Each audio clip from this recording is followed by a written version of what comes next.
అందరికీ వందనాలు. మన ప్రాతకాల ప్రార్థన ప్రారంభించుకుందాం. పిల్లరా, ప్రార్థన చేసుకుందాం. పూజ్యుడా, పరిశుద్ధుడా, మహాగణుడా, మహోన్నతుడా, గొప్ప దేవా యేసయ్య, మీకే స్తుతులు స్తోత్రాలు వందనాలు చెల్లించుకుంటున్నాం నాయన. మా కాపరి మీకు స్తోత్రాలు, మా కుమ్మరి మీకు స్తోత్రాలు, దేవా మా యజమానుడా మీకు స్తోత్రాలు వందనాలు చెల్లించుకుంటున్నాం నాయన. దేవా అన్ని విషయాల్లో దేవా మీ సన్నిధి మాకు తోడుగా ఉంచి మమ్మల్ని నడిపిస్తున్న విధానం అంతటి కొరకు మీ స్తోత్రాలు వందనాలు చెల్లించుకుంటున్నాం. దేవా ఈ దినాల్లో మీరు ఇస్తున్నటువంటి కాపుదల, భద్రత, రక్షణ, క్షేమం అంతటి కొరకు మీ స్తోత్రాలు చెల్లించుకుంటున్నాం నాయన. ఇదిగో ప్రభా, మరొకసారి నాయన మీ వేకుజామున ప్రార్థనలో ఈ రీతిగా మేము చేరడానికి ఇచ్చినటువంటి గొప్ప భాగ్యం కొరకు మీ స్తోత్రాలు చేయించుకుంటున్నాం ప్రభా. ఇదిగో నాయన కృతజ్ఞత మనసుతో మీ వైపు మేము చూస్తూ ఉండగా మీ సమయోచితమైనటువంటి సహాయం మెండుగా మీరు మాకు అనుగ్రహించి మనం ప్రార్థన చేస్తున్నాం. దేవా మరి తండ్రి, 1వ కీర్తన మరి తండ్రి మా పక్షంగా ఇన్ని దినాలు నెరవేర్చిన దేవుడు ప్రభా. అలాగే మరొకసారి మీ సేవకుల ద్వారా మీ వాక్యం ద్వారా మీరు మాతో మాట్లాడమని ప్రార్థన చేస్తున్నాం. శక్తిగల మీ వాక్యం దేవా మరి తండ్రి, అన్నిటికంటే శ్రేష్టమైనటువంటి మీ వాక్యం, ఉత్తమమైనటువంటి మీ వాక్యాన్ని దేవా మేము వినే సమయాన్ని మా కొరకు దీవించమని ప్రార్థన చేస్తున్నాం. మీ స్తోత్ర మీ సేవకుల్ని మరొకసారి మీ ఆత్మశక్తి బలంతో నింపి బలంగా మీరే వాడుకొని మీ నామానికి మహిమ తెచ్చుకోమని ప్రార్థన చేస్తున్నాం. స్తోత్రాలు. యెహోవా తన వాక్కు చేత ప్రత్యక్షమగుచు వచ్చెను అన్న వాక్కులు, వాగ్దానాలు ప్రభా మరి ఈ దినాన ఈ సమయంలో మీరు నెరవేర్చమని ప్రార్థన చేస్తున్నాం. మీ వాక్యం ద్వారా మీరు మాకు ప్రత్యక్షమని ప్రార్థన చేస్తున్నాం. మీకు స్తోత్రాలు చెల్లించుకుంటున్నాను ఆయన. వినగలిగే చెవులు, గ్రహించగలిగే హృదయాలు, దాచుకునే మనసు మెండుగా మీరు మాకు అనుగ్రహించమని ప్రార్థన చేస్తున్నాం. మీ స్తోత్రాలు.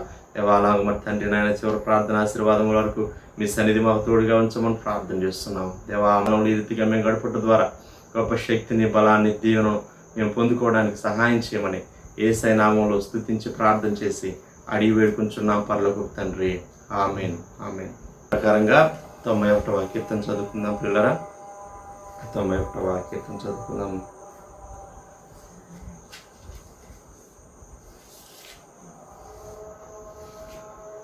మహోన్నతిని చాటున నివసించువాడే సర్వశక్తి నీడను విశ్రమించువాడు. మహోన్నతిని చాటున నివసించువాడే సర్వశక్తి నీడను విశ్రమించువాడు. ఆయనే నాకు ఆశ్రయము, నా కోట, నేను నమ్ముకును నా దేవుడని నేను యెహోవాను గురించి చెప్పుచున్నాను. ఆయనే నాకు ఆశ్రయము, నా కోట, నేను నమ్ముకున్న నా దేవుడని నేను యెహోవాను గురించి చెప్పుచున్నాను. వేటకాని ఊరిలో నుండి ఆయన నిన్ను విడిపించును, నాశనకరమైన తెగులు రాకుండా నిన్ను రక్షించును. వేటకాని ఊరిలో నుండి ఆయన నిన్ను విడిపించును, నాశనకరమైన తెగులు రాకుండా నిన్ను రక్షించును. ఆయన తన రెక్కలతో నిన్ను కప్పును, ఆయన రెక్కల క్రింద నీకు ఆశ్రయం కలుగును. ఆయన సత్యము కేడెమును డాలునై ఉన్నది. ఆయన తన రెక్కలతో నిన్ను కప్పును, ఆయన రెక్కల కింద నీకు ఆశ్రయం కలుగును. ఆయన సత్యము కేడెమును డాలునై ఉన్నది. రాత్రి వేళ కలుగు భయమునకైనను, పగటి వేళ ఎగురు బాణమునకైనను, రాత్రి వేళ కలుగు భయమునకైనను, పగటి వేళ ఎగురు బాణమునకైనను, చీకటిలో సంచరించు తెగులునకైనను, మధ్యాహ్నం మందు పాడు చేయు రోగమునకైనను నీవు భయపడుకుందువు. చీకటిలో సంచరించు తెగులకైనను, మధ్యాహ్నం మందు పాటు చేయి రోగమునకైనను నీవు భయపడుకుందువు. నీ ప్రక్కన 1000 మంది పడినను, నీ కుడి పక్కన 10,000 మంది కూలినను అపాయం నీ ఎద్దుకు రాదు. నీ ప్రక్కన 1000 మంది పడినను, నీ కుడి ప్రక్కన 10,000 మంది కూలినను అపాయం నీ ఎద్దుకు రాదు. నీవు కన్నులారా చూచుచుండగా భక్తిహీనులకు ప్రతిఫలం కలుగును. నీవు కన్నులారా చూచుండగా భక్తిహీనులకు ప్రతిఫలం కలుగును. యెహోవా నీవే నా ఆశ్రయము అని నీవు మహోన్నతుడైన దేవుని నీకు నివాస స్థలంగా చేసుకుని ఉన్నావు. యెహోవా నీవే నా ఆశ్రయము అని నీవు మహోన్నతుడైన దేవుని నీకు నివాస స్థలంగా చేసుకుని ఉన్నావు. నీకు అపాయమేమీ రాదు, ఏ తెగులును నీ గుడారము సమీపించదు. నీకు అపాయమేమీ రాదు, ఏ తెగులును నీ గుడారము సమీపించదు. నీ మార్గములన్నిటిలో నిన్ను కాపాడుటకు ఆయన నిన్ను గూర్చి తన దూతలకు ఆజ్ఞాపించును. నీ మార్గములన్నిటిలో నిన్ను కాపాడుటకు ఆయన నిన్ను గూర్చి తన దూతలకు ఆజ్ఞాపించును. నీ పాదములకు రాయి తగలకుండా వారు నిన్ను తమ చేతుల మీద ఎత్తి పట్టుకుందరు. నీ పాదములకు రాయి తగలకుండా వారిని తమ చేతుల మీద ఎత్తి పట్టుకుందరు. నీవు సింహములను, నాగుపాములను త్రొక్కెదవు, కొదమ సింహములను, భుజంగములను అనగద్రొక్కెదవు. నువ్వు సింహములను, నాగుపాములను త్రొక్కెదవు, కొదమ సింహములను, భుజంగములను అనగద్రొక్కెదవు. అతడు నన్ను ప్రేమించుచున్నాడు గనుక నేను అతన్ని తప్పించదను, అతడు నా నామం ఎరిగిన వాడు గనుక నేను అతన్ని గనపరచదను. అతడు నన్ను ప్రేమించుచున్నాడు గనుక నేను అతను తప్పించదను, అతడు నా నామం ఎరిగిన వాడు గనుక నేను అతను గనపరచదను. అతడు నాకు మొరపెట్టగా నేను అతనికి ఉత్తరం ఇచ్చదను, శ్రమలో నేను అతనికి తోడై ఉండేదను, అతను విడిపించి అతన్ని గొప్ప చేసేదను. అతడు నాకు మొరపెట్టగా నేను అతనికి ఉత్తరం ఇచ్చేదను, శ్రమలో నేను అతనికి తోడై ఉండేదను, అతను విడిపించి అతను గొప్ప చేసేదను. దీర్ఘాయువు చేత అతనిని తృప్తిపరచదను, నా రక్షణ అతనికి చూపించదను. దీర్ఘాయువు చేత అతను తృప్తిపరచదను, నా రక్షణ అతనికి చూపించదను. ఆమేన్. దేవుని వాక్యం విందాం పిల్లరా. దైవజనులు ప్రదర్శకులు గారు వచ్చి మనకు దేవుని వాక్యాన్ని అందిస్తారు. ప్రియమైన వారలారా, ఈ ఉదయకాలం యోబు గ్రంథం 7వ అధ్యాయం, బుక్ ఆఫ్ జోబ్ చాప్టర్ 7 చదువుకుందాం. మనం భూమి మీద నరుల కాలము యుద్ధకాలము కాదా? వారి దినములు కూలివాని దినములు వంటివి కావా? నీడను మిగుల అపేక్షించు దాసుని వలను, కూలి నిమిత్తము కనిపెట్టుకొని కూలివాని వలను ఆశ లేకయే జరుగు నెలలను నేను చూడవలసి వచ్చాను. ఆయాసంతో కూడిన రాత్రులు నాకు నియమింపబడి ఉన్నవి. నేను పండుకున్నప్పుడల్లా ఎప్పుడు లేచేదనా, రాత్రి ఎప్పుడు గతించునా అని అనుకుందాను. తెల్లవారు వరకు ఇటు అటు పొరలొచ్చు ఆయాసపడుతాను. నా దేహం పురుగులతోనూ మంటి పెడలతోనూ కబ్బడి ఉన్నది. నా చర్మం మాని మరలా పగులుచున్నది. నా దినములు నేతగాని నాడి కంటేను వడిగా గతించుతున్నవి. నిరీక్షణ లేక అవి క్షయమైపోతున్నవి. నా జీవం ఒట్టి ఊపిరియే అని జ్ఞాపకం చేసుకొను. నా కన్ను ఇకను మేలు చూడదు. నన్ను చూచు వారి కన్ను ఇక మీదట నన్ను చూడదు. నీ కన్నులు నా తట్టు చూచును గాని నేనుండకపోదును. మేఘం విడిపోయి అదృశ్యమగునట్లు పాతాళమునకు దిగిపోయిన వాడు మరి ఎప్పుడునూ రాడు. అతడు ఇక ఎన్నడూ తన ఇంటికి రాడు. అతని స్థలము అతని మరలా ఎరుగదు. కావున నేను నా నోరు మూసికొనను. నా ఆత్మ వేదన కొలది నేను మాట్లాడేదను. నా మనోవేదనను బట్టి మూలుగుచూ ఉండేదను. నేను ఒక సముద్రమున, సముద్రములోని భుజంగమున, నీవెందుకు నా మీద కావలి ఉంచెదవు? నా మనసుము నాకు ఆదరణ ఇచ్చును, నా పరుపు నా బాధకు ఉపశాంతి ఇచ్చును అని నేను అనుకొనగా, నీవు స్వప్నముల వలన నన్ను బెదిరించెదవు, దర్శనముల వలన నన్ను భయపెట్టదు. కావున నేను ఉరితీయబడవలని కోరుచున్నాను. ఈయన ఎముకలను చూచుట కన్నా మరణం మొదట నాకు ఇష్టము. అవి నాకు అసహ్యములు. నిత్యము బ్రతుకుటకు నాకు ఇష్టము లేదు. నా దినములు ఊపిరి వలె ఉన్నవి. నా జోలికి రావద్దు. మనుష్యుడు ఏపాటి వాడు, అతని గనపరచనేలా? అతని మీద నీవు మనసు నిలుపునేలా? ప్రతి పగలు నీవు అతని దర్శింపనేలా? ప్రతి క్షణమున నీవు అతని శోధింపనేలా? ఎంతకాలము నీవు నన్ను చూచుట మానుకుందువు? నేను గుటక వేయి వరకు నన్ను విడిచిపెట్టవా? నేను పాపం చేస్తున్నా? నరులను కనిపెట్టువాడా, నేను నీ ఎడల ఏమి చేయగలను? నాకు నేనే భారముగా ఉన్నాను. నీవేళ గురిపెట్టితివి. నీవేళ నా అతిక్రమను పరిహరింపవు, నా దోషమును ఏల క్షమింపు. నేనిప్పుడు మంటిలో పండుకొనిదను. నీవు నన్ను జాగ్రత్తగా వెతికిదువు గాని నేను లేకపోయేదను. ప్రార్థన చేసుకున్నాను. ప్రేమగల ప్రభా, ఈ ఉదయకాలం యోబు గ్రంథం నుండి 7వ అధ్యాయం, మానవుని దినములు భూమి మీద ఎటువంటి దినాలు ధ్యానం చేయబోతున్నాం. మీ లేఖన భాగాలు మా కొరకు దీవించమని యేసయ్య నామములో ప్రార్థిస్తున్నాం తండ్రి. ఆమేన్. ప్రియమైన వారలారా, ఈ ఉదయకాలం యోబు గ్రంథంలో యోబు శ్రమకాలంలో యోబు దేవునికి వేసినటువంటి ప్రశ్నలు. ఈ 7వ అధ్యాయంలో క్వశ్చన్ మార్క్స్ ఎన్ని ఉన్నాయా అని లెక్క వేస్తే 19 మార్లు క్వశ్చన్ మార్క్స్ ఉన్నాయి. ఈ ప్రశ్నలన్నీ ధైర్యం చేసి శ్రమను బట్టి భక్తుడు తాళలేక దేవునికి వేసినటువంటి ప్రశ్నలు. కొన్ని స్టేట్మెంట్స్ కూడా, కొన్నేమో ప్రశ్నలు. భూమి మీద నరుల కాలము యుద్ధకాలము కాదా? Question mark. వారి దినములు కూలివాని దినములు వంటివి కావా? భూమిపైన మనిషి యొక్క జీవితం యుద్ధకాలం, చాలా సౌఖ్యకాలం అని కొందరు తలంచుతూ ఉంటారు. యవనస్తులుగా ఉంటే అంత హ్యాపీ, ఆరోగ్యంగా ఉన్నాం, బలంగా ఉన్నాం, మన గురించి శ్రద్ధ తీసుకునే తల్లిదండ్రులు ఉన్నారు, కేర్ ఫ్రీ లైఫ్ అనుకుంటారు. కానీ బాధ్యతలు పెరిగిన తర్వాత, అడ్వాన్స్ అయిన తర్వాత, యవనం నుండి నెక్స్ట్ స్టేజ్లోకి జీవితంలో ఎంటర్ అయిన తర్వాత అప్పుడు లైఫ్ అంటే అర్థమవుతూ ఉంటుంది చాలామంది. భూమి మీద నరుల కాలము యుద్ధకాలము కాదా? విశ్వాసి జీవితంలో ఎదురయ్యేటటువంటి పరిస్థితి. యోబు చాలా శ్రమ పడుతూ ఉన్నాడు. యోబు కలిగినటువంటి వ్యాధి బోధకాలు అయి ఉండొచ్చు అని కొంతమంది బైబిల్ పండితుల యొక్క అభిప్రాయం. శ్రమలో ఉన్నప్పుడు విశ్వాసం ఎలా కాపాడుకోవాలి, holding on to faith at the time of suffering అనేది యోబు జీవితంలో మనం చూస్తాం. మహాశ్రమ. అయితే యోబు ప్రశ్న వేయకుండా ఉండలేకపోయాడు. తన పరిస్థితి 7వ అధ్యాయం చదువుతూ ఉంటే 3వ వచనం, ఆశ లేక జరుగు నెలలను నేను చూడవలసి వచ్చాను. ఆశలేకయే జరుగు నెలను నేను చూడవలసి వచ్చాను, ఆయాసంతో కూడిన రాత్రులు నాకు నియమింపబడి ఉన్నాయి. సో నిద్రపట్టదు, ఆయాసంతో కూడిన రాత్రులు. 4వ వచనంలో పండుకునేటప్పుడు ఏమనుకుంటాడంట, ఎప్పుడు లేస్తానో అనుకుంటాడు, ఎప్పుడు తెల్లవారుతుందో అనుకుంటాడు, రాత్రి ఎప్పుడు గతించిపోతుందో అనుకుంటాడు. నిద్ర రాదు, అటు ఇటు బెడ్ మీద పొర్లుతూ ఉన్నాడు. దేహం వైపు చూస్తే 5వ వచనం, పురుగులతో మంటి పిల్లలతో కప్పబడి ఉన్నది, చర్మం మారి మరలా పగులుతుంది.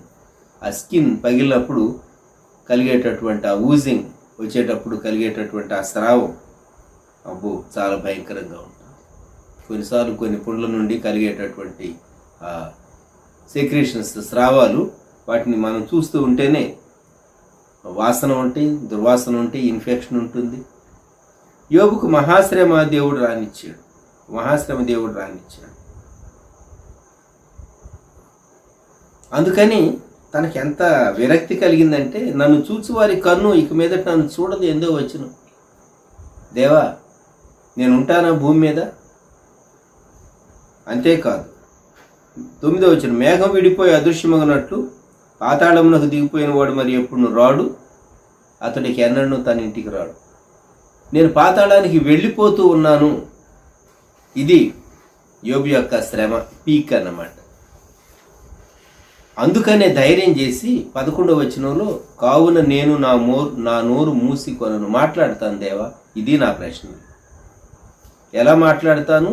నా ఆత్మ వేదన కొలది నేను మాట్లాడేదను, నా మనోవేదనను బట్టి మూలుగుచూ ఉండేది. ఆత్మవేదన, మనోవేదన. ఆత్మలోనూ నెమ్మది లేదు, మనసులోనూ నెమ్మది లేదు. కొన్ని మార్లు మనం మనసులో సమస్యలు ఉంటాయి కానీ ఆత్మలో నెమ్మది ఉంటుంది. కష్టం వచ్చింది అయినా లోపల ఒక కాన్ఫిడెన్స్ దేవుని మీద, ఈ శ్రమలో నుండి దేవుడు నన్ను తప్పిస్తాడు అని, ఈ శ్రమలో నుండి దేవుడు నన్ను తప్పిస్తాడు. ఇక్కడ యోబు అంటూ ఉన్నాడు, ఆత్మవేదన, 2 మనోవేదన. దేవునికి వేసే ప్రశ్న, నేను ఒక సముద్రమున, సముద్రంలోని భుజంగమున. భుజంగం అంటే పాము, మహాసముద్రాల్లో పాములు ఉంటాయి. సముద్రం అది ఎప్పుడు అలలతో కొట్టబడుతూనే ఉంటుంది. సముద్రం రెస్ట్లెస్. అంతేకాదు, పెద్ద అల వచ్చి బ్రేక్ అవుతూ ఉంటుంది. కొన్నిసార్లు తుఫాను రేగుతుంది సముద్రం మీద, ఫ్యూరియస్. ఇంకా చెప్పాలంటే టెరిబుల్. సముద్రం పూడ్చివేయాలని మీరు ఎంతన్నా తీసుకొచ్చి లోకంలో నుంచి వేయండి చూద్దాం, సముద్రం ఎన్నటికీ పూడ్చలేం మనం. అది సాటిస్ఫై కాదు. ఎందుకంటే సముద్రం మైళ్ళ లోతు ఉంటుంది. సముద్రాన్ని పూడ్చగలడా మనిషి? లేదు. నీవు సముద్రం దగ్గరికి వెళ్ళి ఆజ్ఞాపించు, సముద్రం నీ మాట వింటుందా? పాపం చేసేటటువంటి వ్యక్తి సముద్రంతో పోల్చవచ్చు. రెస్ట్లెస్గా ఉంటాడు, బాగా కోపం ఉంటుంది, భయంకరమైన రీతిగా ప్రవర్తిస్తూ ఉంటాడు. అతను ఎప్పుడు తృప్తి చెందిన సంతోషకరమైనటువంటి వ్యక్తిగా కనబడు. అంతేకాదు, దేవుని మాటకు విధేయుడు కాడు, పెద్దల మాటకు విధేయుడు కాడు. ఇక్కడ నేను ఒక సముద్రంలోని పామున అంటూ ఉన్నాను. నీవెందుకు నా మీద కావలి ఉంచెదవు? దేవా, నా పరిస్థితి ఇలా ఉన్నది. ఆ తర్వాత 13వ వచనం, నా మంచము నాకు ఆదరణ ఇచ్చును, నా పరుపు నా బాధకు ఉపశాంతి ఇచ్చును అని నేను అనుకొనగా, సరే నిద్రపోతేనన్నా కొంచెం ఆ బాధ తగ్గుతుంది, మర్చిపోతాను అని అనుకుంటే, మంచం మీద పడుకుంటేనట దేవుడు 1 కళ్ళు ఇస్తున్నాడు, 2 దర్శనాలు ఇస్తున్నాడు. ఇంకా నిద్ర ఎక్కడ? 14వ వచనం, నీవు స్వప్నముల వలన నన్ను బెదిరించదు, దర్శనముల వలన నన్ను భయపెట్టదు. చూడండి, యోబు వెళ్ళినటువంటి శ్రమ, పగలు సరే, రాత్రి నిద్ర లేదు, పండుకునేటప్పుడు పడక వెళ్ళినా నిద్ర రావట్లేదు. ఎప్పుడు తెల్లవారుతుందా. అందుకని ఎంత తాను నిరాశలోనికి వెళ్ళిపోయాడంటే 15వ వచనం, కావున నేను ఉరితీయబడవలనని కోరుచున్నాను, ఈ నా ఎముకలను చూచుట కన్నా మరణం పొందుట నాకు ఇష్టము, అవి నాకు అసహ్యములు, నిత్యము బ్రతుకుటకు నాకు ఇష్టం లేదు. దేవునితో చెప్పేసేస్తా ఉన్నాడు, దేవా, ఇది నా పరిస్థితి. మనిషి శ్రమలో ఉన్నప్పుడు చాలా కృంగిపోతాడు.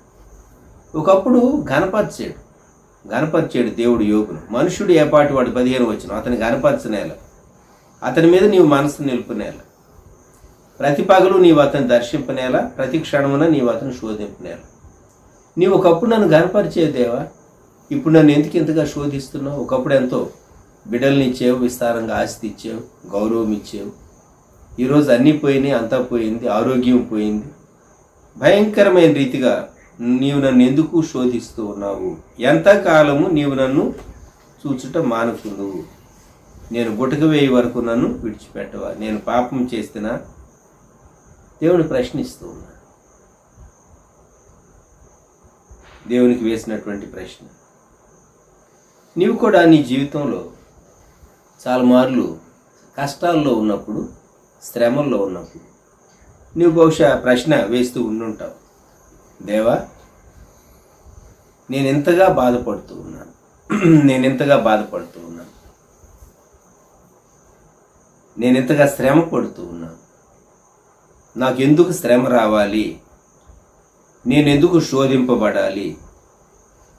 దినం తర్వాత దినం, వారం తర్వాత వారం, మాసం తర్వాత మాసం, ఎంతకాలము, ఎన్ని మాసాలు? 20వ వచనంలో, నేను పాపము చేస్తున్నా నరులను కనిపెట్టువాడా, నేను నీ ఎడల ఏమి చేయగలను? దేవా నేను తప్పు చేశానా? తనకు తెలిసినంత మటుకు తప్పు చేయలేదు, కానీ దేవుడు శ్రమ రానిచ్చాడు. ఇది సమస్య. నరులను కనిపెట్టువాడా, నేను నీ ఎడల ఏమి చేయగలను?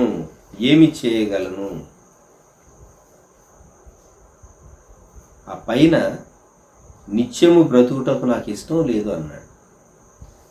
అంటే జీవితం మీద కూడా తనకంత విరక్తి కలిగింది.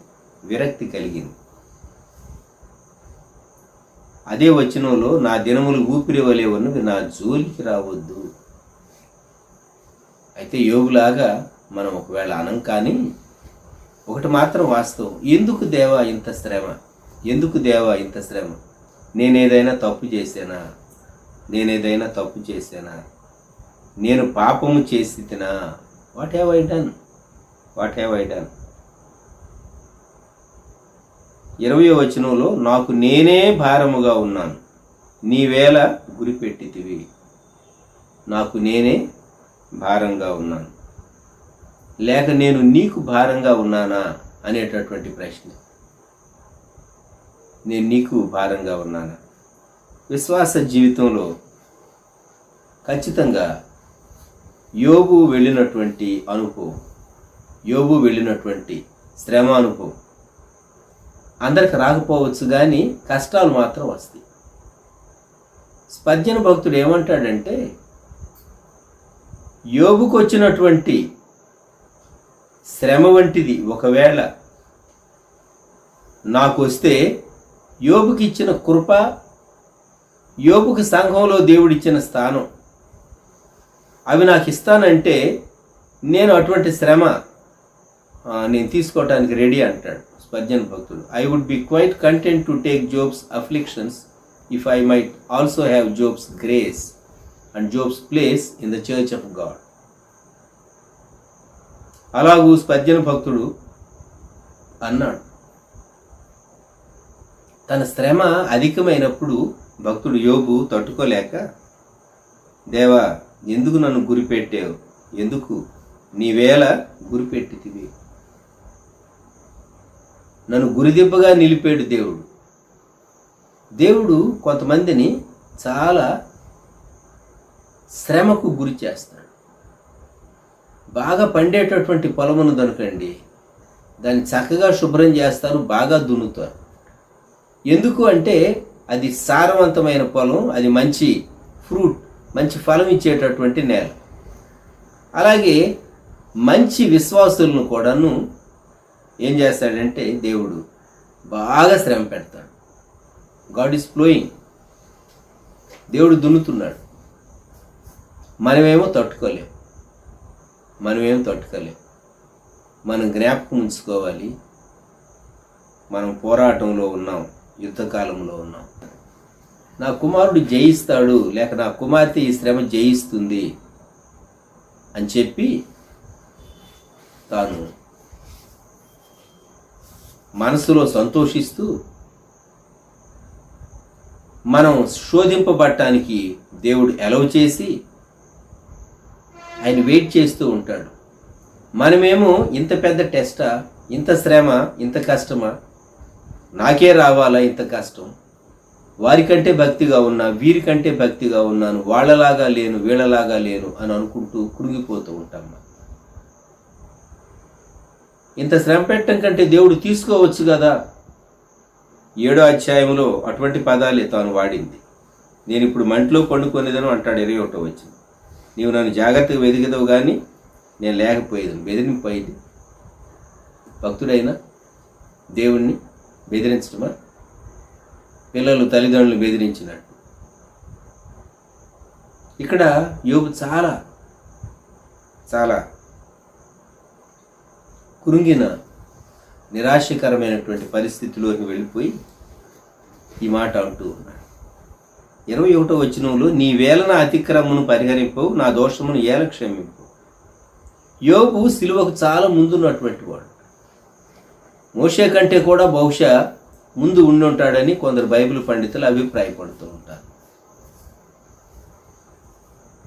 మరి భక్తుడైనటువంటి యోబు దహన బలి తన బిడ్డల నిమిత్తం, ఒక్కొక్కరి నిమిత్తం దహన బలి అర్పించేవాడని మొదటి అధ్యాయంలో చదువుతాం. అప్పటికి ఆ ప్రత్యక్షత తనకు దేవుడు అనుగ్రహించాడు, ఆ కృప అనుగ్రహించాడు. మనం సిలువకు 2000 సంవత్సరాలు యువతలు ఉన్నాం. మనం సిలువకు యువతలు ఉన్నాం కాబట్టి మనకు పాప పరిహారం కొరకు, అతిక్రమం పరిహరింపబడటం కొరకు దేవుడు ఏం చేశాడు అనేది మనకు తెలుసు. మనం సిలువ తట్టు చూస్తాం, క్షమాపణ పొందుతాం, మన అతిక్రమములకు పరిహారం పొందుతాం, మన దోషం క్షమించబడిందని మనకు అర్థమవుతుంది. సంతోషం, సమాధానం మన అంతరంగంలో వస్తుంది. పాత నిబంధనలో మరి వీరికి సిలువ ఛాయారూపంగా మాత్రమే కనిపించింది, కానీ మనం చూడగలిగినంత తేటగా వారు సిలువను చూడలేకపోయారు. అది ఇంకా నెరవేర్పులోనికి రాలేదు కనుక ఛాయ వారు చూచారు. మనమైతే సిలువ యొక్క నిజత్వం ఏంటనేది చాలా స్పష్టంగా ఈ 2000 సంవత్సరాల తర్వాత ఉన్నటువంటి మనం సిలువలో జరిగినటువంటి యథార్థ సంఘటన, చారిత్రాత్మకంగా రుజువుపరచబడినటువంటి సంఘటన. దేవుడు శరీరధారిగా మనుషులందరి కొరకు సిలువలో ప్రాణం పెట్టాడు. పాప పరిహారార్థ బలిగా, దహన బలిగా ఆయన తనను తాను అర్పించుకున్నాడు. యేసుక్రీస్తు ప్రభువుని విశ్వసించడం ద్వారా పాప క్షమాపణ, రక్షణ అనేటటువంటిది మనకు అర్థమైనంతగా పాత నిబంధన భక్తులకు అర్థం కాలేదు. ఇక్కడ యోబు తాను అడిగేటటువంటి ప్రశ్న 20వ వచనం, నేను పాపం చేస్తున్నా, నరులను కనిపెట్టువాడా, నేను నీ ఎడల ఏమి చేయగలను?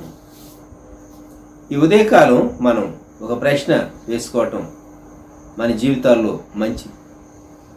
శ్రమలు మనకు కలిగినప్పుడు మన రెస్పాన్స్ ఎలాగున్నది? శ్రమలు కలిగినప్పుడు మన రెస్పాన్స్ ఎలాగున్నది? శ్రమ కలిగిందనుకోండి, ఆ శ్రమలో కూడా మనం దేవుణ్ణి గట్టిగా పట్టుకుని ముందుకు సాగవచ్చు. అది కొంచెం కష్టమవుతుంది. శ్రమ ఎక్కువయ్యే కొలది మనం తట్టుకోలేం. శ్రమ ఎక్కువయ్యే కొలది తట్టుకోలేం. మీరు హాస్పిటల్లో ట్రెడ్మిల్ టెస్ట్కి వెళితే వారు స్పీడ్ ఇంక్రీజ్ చేస్తూ ఉంటారు. మీరు వాక్ చేస్తూ ఉంటే ఆ మెషిన్ మీద వారు స్పీడ్ ఇంక్రీజ్ చేస్తూ ఉంటారు. తట్టుకోలేకపోతే చెప్పమంటారు. మీకు తగిలించవలసినవన్నీ తగిలించి మీరు టీఎంటీ చేసేటప్పుడు మెషిన్ పైన దేవుడు కూడా శ్రమ మనిషికి రానిచ్చి కొంచెం ఇంటెన్సిటీ ఎక్కువ చేస్తూ ఉంటాడు. ఎందుకు అంటే ఆయన మహిమ కొరకు.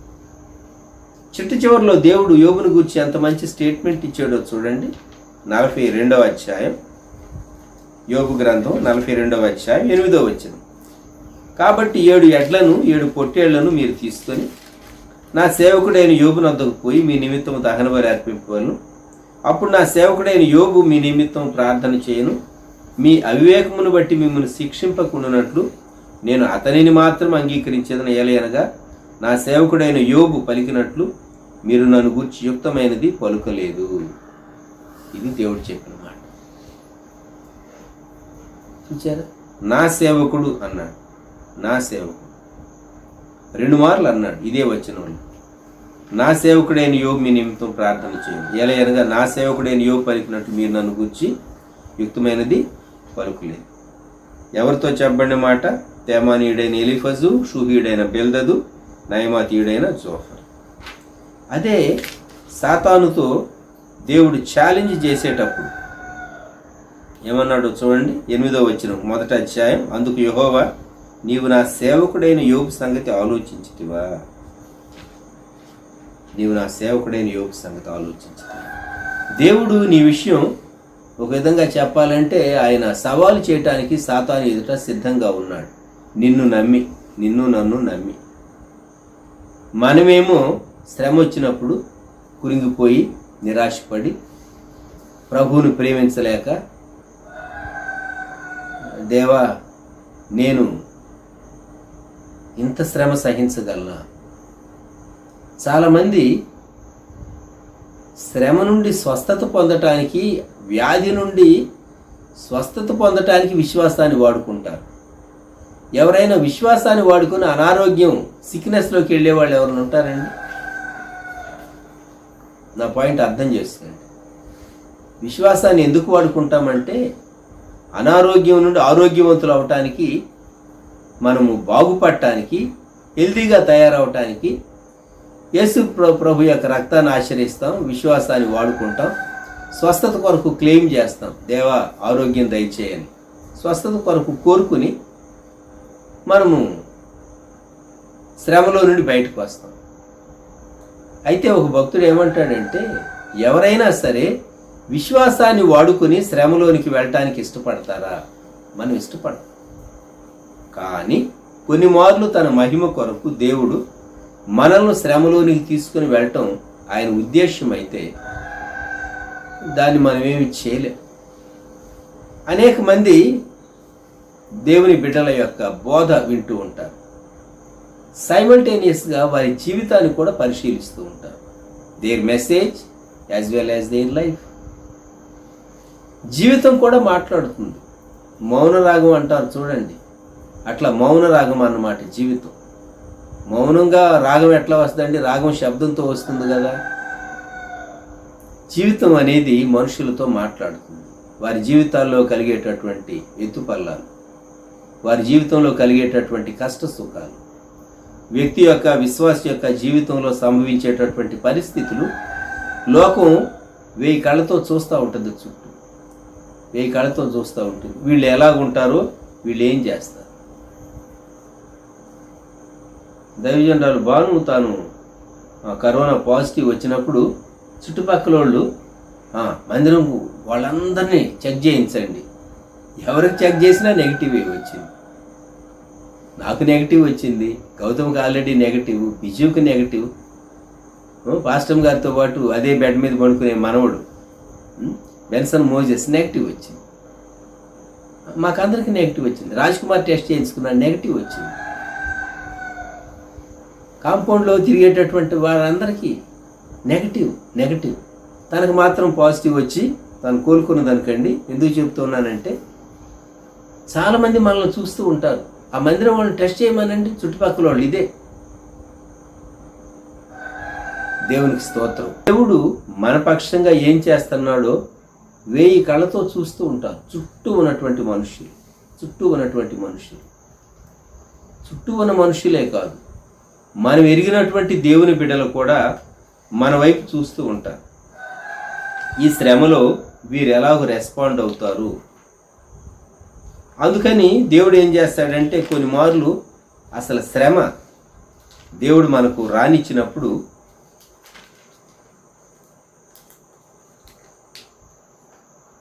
దెస్సలోనిక పత్రికలో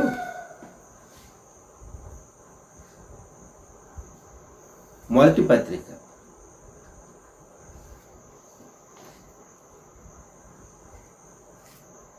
2-3 వచనాలు. విశ్వాసంతో కూడిన మీ పని, ప్రేమతో కూడిన మీ ప్రయాసమును మన ప్రభువైన యేసుక్రీస్తునందలి నిరీక్షణతో కూడిన మీ ఓరు. పని ఏమో బయట కనబడుతుంది, అంతరంగంలో విశ్వాసం ఉంటుంది. ప్రయాస బయట కనబడుతుంది, లోపల ప్రభు పట్ల, ప్రభు బిడ్డల పట్ల ప్రేమ ఉండాలి.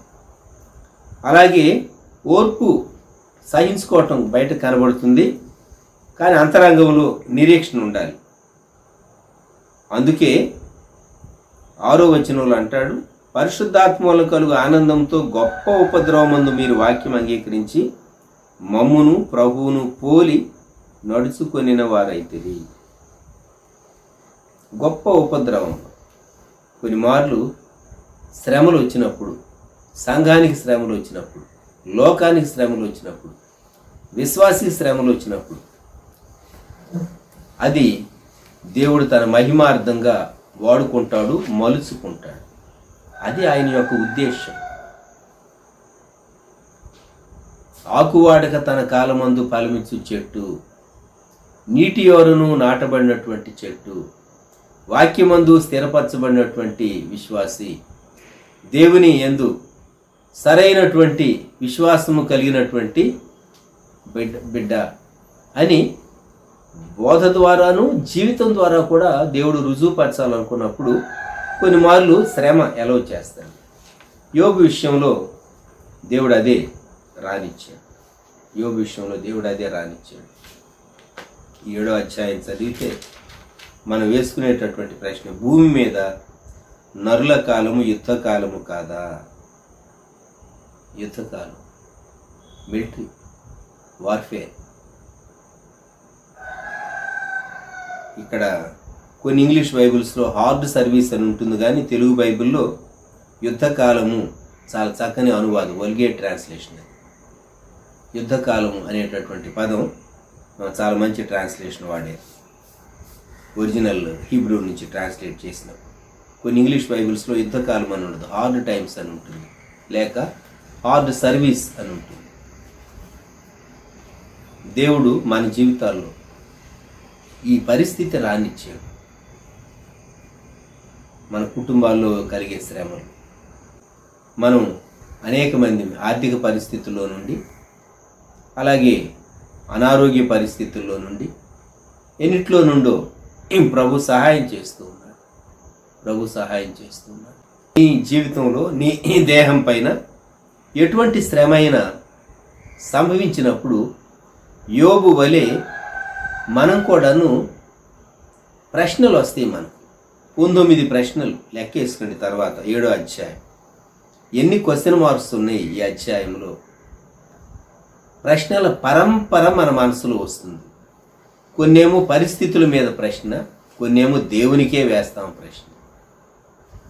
ఏమి దేవా, దేవునికి ప్రశ్న వేసే అంత ధైర్యం లేకపోయినా కొన్ని మార్లు వచ్చేస్తుంది మన మనసులో నుంచి. ఎందుకంటే మంటివారం, బలహీనలో, పరిపూర్ణం కాదు, మన జ్ఞానం పరిమితమైంది. ఇవన్నీ మాట్లాడుతూ ఉంటే దేవుడు ఎలా ఫీల్ అయి ఉంటాడు ఊహించండి. యోబు, నేను నీ పట్ల ఎంత చక్కని ఉద్దేశం కలిగి ఉన్నాను, తరతరములకు శ్రమానుభవమునకు మాదిరిగా నేను నిన్ను చూపించాలని ఉద్దేశిస్తూ ఉన్నాను. శ్రమానుభవమునకు మాదిరిగా. అదే కదా యాకోబు తన పత్రికలో లెటర్ ఆఫ్ జేమ్స్ మనం జ్ఞాపకం చేసుకుంటే, యాకోబు పత్రిక 5వ అధ్యాయం 10వ వచనం, నా సహోదరులారా, ప్రభునామను బోధించిన ప్రవక్తలను శ్రమానుభవమునకును ఓపికకును మాదిరిగా పెట్టుకొనుడి, సహించిన వారిని ధన్యులు అనుకొనుచున్నాము కదా. మీరు యోబు యొక్క సహనమును గూర్చి వింటిరి. చూచారా జోబ్ ఎంత సహించుకున్నాడు అనేది దేవుడు ప్రతి జనరేషన్లో ఆయన్ను విశ్వసించినటువంటి వారికి ఒక మోడల్గా ఉంచాలనుకున్నాడు, మహిమను పొందాలనుకున్నాడు. కాబట్టి రానిచ్చాడు. అది యోబుతో దేవుడు ముందు చెప్పల. యోబు నీకు టెస్ట్ పెడుతున్నా అని దేవుడు చెప్పలేదు. యోబుకి అర్థం కావట్లేదు. ఇప్పుడు ఏదైనా ఎగ్జామినేషన్ రాసేటప్పుడు ఇన్విజిలేటర్స్ ఉంటారు, మనకు ఆన్సర్ షీటు లేకుంటే మనం చేయవలసినటువంటి OMR షీటు ఏదో ఇచ్చి ఎస్ అని చెప్పగానే ఇక మనం బిగిన్ చేసేస్తాం కదా. అలాగే టైం అవుతూ ఉంటే బెల్లో లేకుంటే వాళ్ళ అనౌన్స్మెంటో ఎవ్రీ హాఫ్ అన్ అవర్కు చెప్తూ ఉంటారు. ఫైనల్గా ఇంకా only 10 minutes left, 5 minutes left అని చెప్తూ ఉంటారు కొన్నిసార్లు ఇన్విజిలేటర్స్. టైం అవుతూ ఉన్నది అని. యోబుకు అటువంటి అనౌన్స్మెంట్ ఏమి లేదు. అసలు దేవుడే ఈ శ్రమ రానిచ్చాడు, ఒక ఉద్దేశంతో రానిచ్చాడు. సాతానుతో దేవుడు ఒక ఛాలెంజ్ విసిరాడు నా సేవకుడైనటువంటి యోబు అని, అందుకే ఇంత శ్రమ వచ్చింది అని యోబుకు తెలియదు. బహుశా నేను టెస్ట్లో నుంచి వెళుతూ ఉన్నాను, దేవుడే నా పక్షంగా సాతానుతో ఛాలెంజ్ చేశాడు అనే విషయం యోబుకు అర్థమై ఉంటే ఇన్ని ప్రశ్నలు ఉండేవి కాదేమో అనిపిస్తుంది. కానీ ఖచ్చితంగా కొన్ని ప్రశ్నలు వచ్చినా ఇన్ని ప్రశ్నలు వచ్చి ఉండవేమో. 19 క్వశ్చన్ మార్క్స్ ఉన్నాయి 7వ అధ్యాయంలో. ఆ పైన అధ్యాయాల్లో కూడా క్వశ్చన్ మార్క్స్ ఉన్నాయి.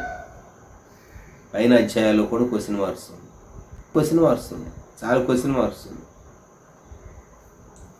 ఎందుకు అంటే తన హృదయం చాలా ప్రెషర్తో ఉన్నది.